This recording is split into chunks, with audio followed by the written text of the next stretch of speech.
Maswera sei vedare tadzoka zvekare nemamwe mamessages. Rekedzai tibva tapinda mumamessages edu atadzoka takakubatirai. Chikumbiro changu vedare kuti munge muchizojoin now to become a member of Zim Facebook Secrets and Confessions. Saka ndichaisa link, handiti ndichaisa link mu comment section. Zvamunoita munongodzvanya link iroro, then you join that link. Zvakangofanana nekusubscribe kwamakaita kuchannel yedu, but this time around you'll be joining to become a member yechannel yedu. So kune avo vachazojoin now vachizova mamembers echannel yedu, vanenge vainewo tuma extras twavanenge vachiwana in terms of kunyangwe maepisodes nezvimwe zvakangosiyana siyana, zvimwe zvirongwa tichizoita malive, handiti tiriko ikoko for mamembers, inenge ichinzi members section only. Saka hari make sure kuti you secure your spot, then you just join and become a member. Uye zvekare muzuva ranhasi tine an extra episode yata uploader as well for members, so join to listen to that episode. Zvinotibatsirawo as well as a channel. So I urge you kuti please press on the link and then mova mango joina membership ye channel, so that tinge tichizokupai zvimwe zvirongwa zvakangosiyana siyana, ma dating and searching, ma live atichange tichizoita ikoko ku members area. Rekedzai tibva tapinda muma messages edu atadzoka takakubatirai. Message yedu yekutanga yakamira sekudai so: hanzi makadi zvenyu mukoma, ndinokumbirawo kuti munge muchindiposterawo nyaya yangu makaviga chitupa changu. Yes, of course, ndakanzwa hangu confession both kuchannel imwe yaya yamunoverenga yema-Africans uye zvekare nechannel yeZimbabwe. Apo pandakateerera confession iyoyo ndakanzwa hangu ndichiboyekana naye musikana uyo ainge achiti iye muSouth African ari kudanana nembinga yake, achiti mbinga yake ndiye kuZimbabwe, what whatever. Mukomana ashe, you know, when you are a woman, kana wasarudza kuti unoda kudata mbinga, inini hangu what I think is that you just need to know kuti anything is anything, because kana uchitodata mbinga you really do not know kuti mari dzake dzinenge dziri mari dziri clean here kana kuti dzinenge dziri mari dzisina kuchena. So why the hell does she want us to confirm with her? Kana achida kuenda kuDubai ngaendezve kuDubai kwacho, like paakadanana achizokururira mbinga yacho bhurugwa, pane paakambouya kwatiri here achitibvunza kuti murume uyo ari kundida, ari kuda kutanga kundichengeta, ndomukururira bhurugwa here, kana kuti vakangobvisana mapendi avo variko ikoko. Now ava kuda kuuya netwumanywenywe twake pano achita sekunge munhu asingafunge, iye decision yake ainayo. Mukomanashi, inini let me tell you from experience, like now ka inini ndinorarama ndiri munomu muSouth Africa and I am a slay queen, handiende kubasa. Pay yangu yandinowana on a monthly basis, usually I range from 20 to 22,000 rands each and every month, yet ndisingamboende kubasa. Asi basa rangu ndiroro rekuti ndinodanana nema-businessmen uye zvekare ndinodanana nevarume vamwe avo vekuti kana ndikataura mazita avo munotoshamisika. So each man that I date knows kuti with the way that I am beautiful, you have to pay for this booty, you have to pay for this beautiful body. Aungangouyezve ototanga kuda kungobata zamu rangu mahara usingandibhadhari. So the guys that I am paying, umwe neumwe ndakatomudza kutoti iwe unondipa 7, iwe unondipa 7, iwe unondipa 7. So it depends. Umwe mwedzi anondipa 8, and they know kuti this girl that we are dating tiri vatatu. Saka dambudziko riri patiri isusu vasikana avo vamunoti maslay queen, tiri madrama queens as well.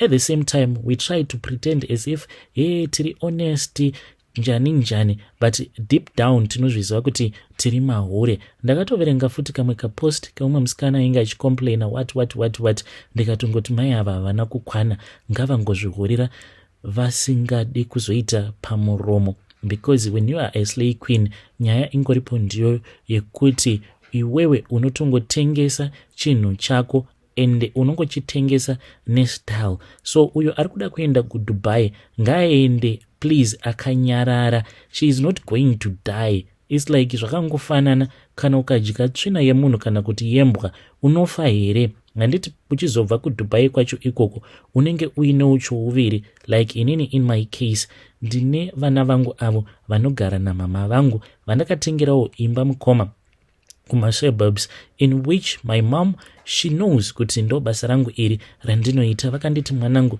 take your time, and with the way that you are beautiful, take your time please, unge uchizokwanisa kuwana murume wekuti anokwanisa kukuchengeta, not kuti unozosakadzwa kuti apa uri mutsvuku yellow bone rangu randakazvara.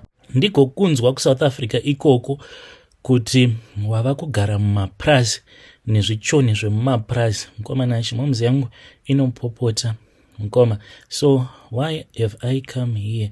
No, handina kuuya pano kuzovhairira vanhu nekuti ndakanaka kana kuti ndakanyanyisa kutsvuka zvekuti kana ndichifamba kunyange zvikanzi panenge paine maroadblocks ehome affairs whatever, mapurisa or anything, vanotondisiya vachitofungidzira kuti ndiri muxhosa because of the way that I am. The reason as to why ndauya pano, musatambisirwa nguva nevakadzi vaiva vanoti hey, ndikudanana nembinga saka ndoita sei.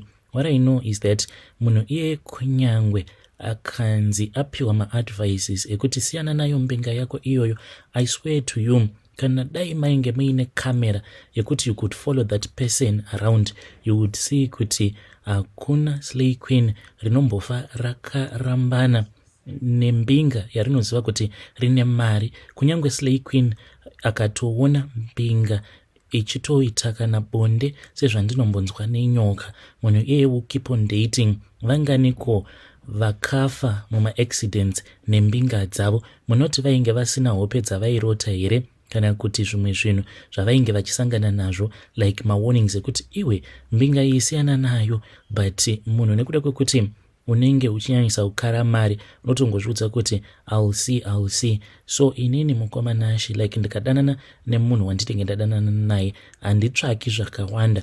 All that I care about is unogona here kundichengeta, unokwanisa here kundipa at least maybe a minimum of 7,000 to 8,000 rands a month.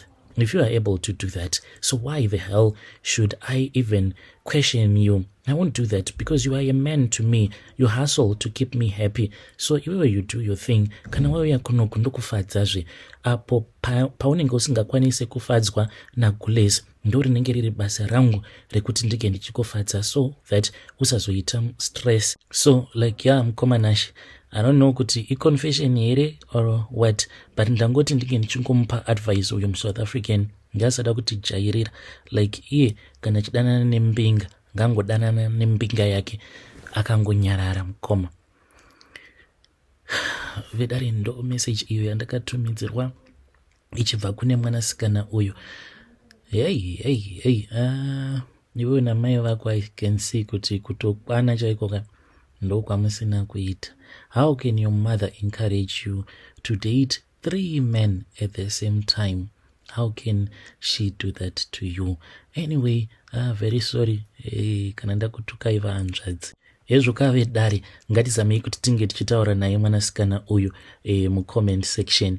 Rekedzai tibva taenda panyedu inotevera. Nyedu inotevera yakamira sekudai so. Hanzi makadi zvenyu mukoma, ndinokumbirawo kuti munge muchindiposterawo nyaya yangu makavhika chitupa changu.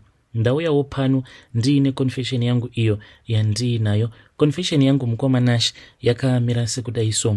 Inini ndinoda kureurura kuti ndakabvisawo pamuviri mushure mekunge ndaita bonde nababa vangu. Nababa patakaita bonde tose tainge takadhakwa mukoma, but we saw kuti what we did was very wrong. Baba ndakasvika pakuvaripa vakaramba vakabva vati no mwanangu takakanganiserana, but no one in the family knows kuti izvi ndo zvakaitika. Mukoma nashi ipapo ndichizonosvika pakunoita bonde nababa nyange iri nhau yekuti ndichibva kuno kuSouth Africa pandakaenda Zimbabwe ndaifanira kuti dai ndakaenda kumba kwavo straight, but I first had to go home because ndainge ndiine zvandainge ndichida kupawo amai vangu. So the reason as to why ndainge ndakaenda kumusha mukoma, murume wangu ainge akagadzirwa nerimwe girlfriend rake mushure mekunge ndafind out kuti that is what had happened. Then mukuzonotukana paipa girlfriend yacho yakatoti muchazviona kulesi. Mukomana Ashe ndokubva ndaona kuti sigaruzi yake yainge yava kusatomboshanda zvachose. Takanetsana mukomana Ashe kuzonosvika murume azobudawo pachena kuti I think kuti nhingi uyauya waainge achidanana naye ndiye ainge akamugadzira. Mushure mekunge ndaenda kumusha mukoma because of my stresses apa, I think kuti ndainge ndatogara for nearly 1 year something ndisingachazivi chinonzi munhurume, unongozivawo nemastresses. So ndakazoti ndiri kumba mukoma ndobva ndatengera hangu baba vangu doro, tikabva tatanga kunwa doro. Takadhakwa kudaro amai vakazobuda vachienda kuall night, tikasara zvedu tigere mukoma tichinwa doro. Ndipo apo baba pavakazotanga kundibata and tikabva tatotanga kutorara tose. Mukomana Ashe takarara tose nababa usiku hwose zvekuti kunyange mangwana acho makuseni takatozviona kutoti zvatainge taita zvainge zvisiri izvo, ndokubva takumbirana ruregerero mukomana Ashe. So ndakazofind out kuti ndainge ndabatira pamuviri. Mushure mekunge ndafind out kuti ndainge ndabatira pamuviri, so baba ndakavaudza vakabva vanditi aiwa bvisa nhumbu iyoyo. Mukomana Ashe ndokubva vazondipa mari ndikabvisa nhumbu yacho mukoma. Ndinoda kureurura kuti izviwo ndo zvandakaita mukoma. Vidari ndo message iyo yandakatumidzirwa ichibva kuna ndo message yandakatumidzirwa ichibva kuna vanzvadzi vedu. Ndo anonzi makunaka iwawo. Hanzi ndakasika bonde na baba vangu ndikatoita pamuviri pavo, ndokubva ndazobvisa pamuviri paya. Strange things indeed they do happen in this world. Uye zvekare ndinoda kutenda kuna vanzvadzi vedu ava vakauya vachibatsira mwanasikana uyo ainge achiti ndinoshanda security guard, saka kubasa kwakabva kwazobiwa. So vakabva vazouya ndokubva vazoti vainge vachida kumubatsira mwanasikana uyo. I really want to thank her a lot. May the Lord bless you for what you have done for our dear sister. Rikidza iti vataenda panyedu inotevera. Nyedu inotevera yakamira sekudai so. Hanzi makadi zvenyu mukoma, ndinokumbirawo kuti munge muchindipostirawo nyaya yangu makavigawo chitupa changu. So inini mukoma, like I have been instructed na vamwene veumwe musikana uyo ari kufanira kuti ange achizoita a wedding. So inini ndinoitawo zvedeko apa. This woman that I am talking to you about, munhu wekutoti tinotonamata naye, but she goes to another assembly muri munomu zvekare muHarare. So she came to me, and when she came to my shop, I thought kuti we were just going to have a regular conversation. So vakabva vazonditi pane zvavainge vachida kuti ndinge ndichizovabatsira nazvo. Vakabva vanditi, you know what, I can give you more money than the one that you have there on the invoice that you gave to me. So ndakabva ndati how much do you want to give me? She then told me the extra money that she was willing to pay me if I was going to do a good job. Zvino mari iyi mukomana Ashe ndakazoipiwa ndokubva ndazoishandisa. Mukomana Ashe munongozviziva kuti maproblems muvanhu haaperi. Dai kwanga kuri kunzi mari iyi ndanga ndichiri nayo mukoma, ndaikwanisa hangu kuidzorera mari iyi because zvavari kuda kuti ndinge ndichizoita I don't think kuti it is okay at all. Saka ivo vakanditi vane umwe muteuro wavari kuda kuti vange vachizondipa. Obviously sezvo tirisu vedheko ndisu tinototanga kutosvika paground mukoma, busy preparing for the big day. Saka vakanditi vari kuda kuti ndinge ndichizotora muteuro wacho iwowo. Kana ndautora ndobva ndazoumwaya when my team is busy preparing for the deco. But hanzi my workers they are not supposed to know kuti this is what I will be doing. So mukomana Ashe ndauyawo pano because I want your listeners to assist me. Veduwe ndibetsereiwo, ndikudawo kuziva kuti zvinoita here izvi zvandikuda kuitiswa naye mukadzi uyu. I know because I told my husband akabva ati uyu ndo hununzi Roy. So I then returned back to him and I told him kuti, you know what mother, handikwanise kuti ndige ndichizoita izvi zvamuri kuda kuti ndinge ndichiita. Then iye akabva azonditi mukadzi uyu, it is fine, you can refund me. Mukomanashi, vanhu ava vane mari dzavo. The venue where we are supposed to do this kutori kuzi game resort ravo, like they are multi-millionaires. Mari yandakapiwa mukomanashi, you know that invoice that I gave to them, mari yacho yavakazondipa, it was more than the one that was on the invoice. Zvino kuti mari iyoyo ndingakuudzai kuti ndinokwanisa kuiwana ndigomudzorera mukadzi uyu, I can't. As for my husband, last week iyo akambodaidzwa kuoffice kwemurume wacho. He then came back aine chienvelope. Akaramba mukomanashi kuti ange achindiudza kuti muenvelope imomo mainge muine mari, but I can see kuti murume wangu iye ane mari yakawanda yaakapiwa, because ari kungoramba achingoburitsa mari. Kana ukamuti pamba hapana chakati, anobva angoburitsa kana 150 sevana, vana vanongopiwa ma10 20 years vanzi ene munotenga chakati.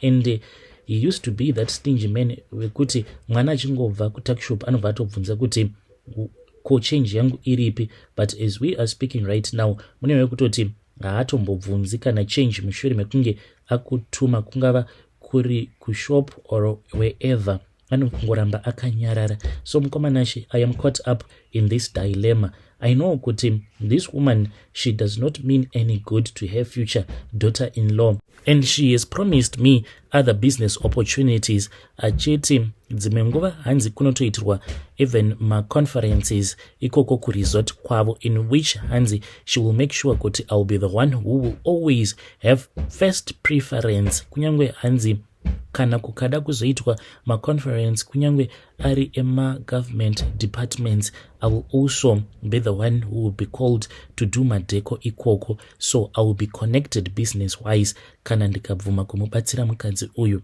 Naive dare ndoitawo sei, please ndibatsireiwo, ndichange ndichizotevererawo ndiri mucomment section. I really do not want to lose out on this business opportunity.